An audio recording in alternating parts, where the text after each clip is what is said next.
اشکان دژاگه.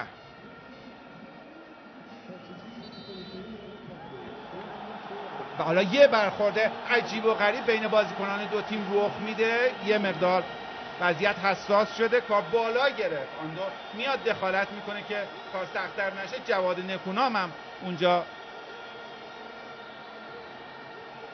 شرایط عجیبی پیش میاد، در حالی که یه لحظه حواس کوالنکو هم به این سمت بود. تنش بین بازیکنان دو تیم بالا گرفت.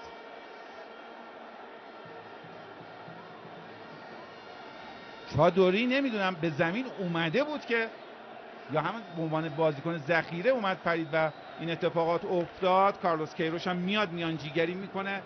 صحنه آهسته نشون میده که یه لحظه برخورد از کجا شروع شد. سردار آزمون هم اونجا دخالت کرد. حالا اشلیک هم میاد. حالا دیگه مشخص میشه که اصلا بازی اونچنان که باید شاید دوستانه نبوده. برای دو تیم نتیجهش حائز اهمیت بوده و به خصوص بازیکنان کره که حالا بازی رو از دست رفته میبینند.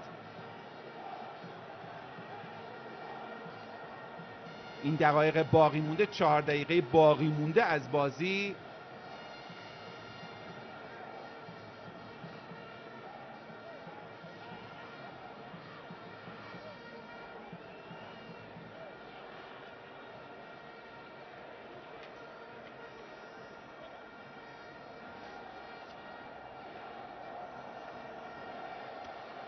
حالا ببینیم پرتاب انجام خواهد شد. حالا مقامات کنار زمین هم سعی میکنن آرامش رو برگردونن. اشکان دژاگه بود که یه لحظه توپ رو نداد. شاید یه مقدار سریعتر باید اقدام میکرد.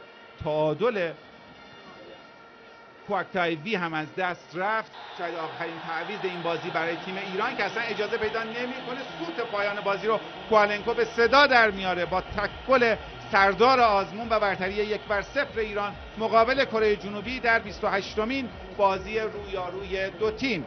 تشکر از همراهی شما عزیزان. با شما همراه خواهیم بود تا لحظاتی دیگر از ورزشگاه آزادی. ایران 1 کره جنوبی 0.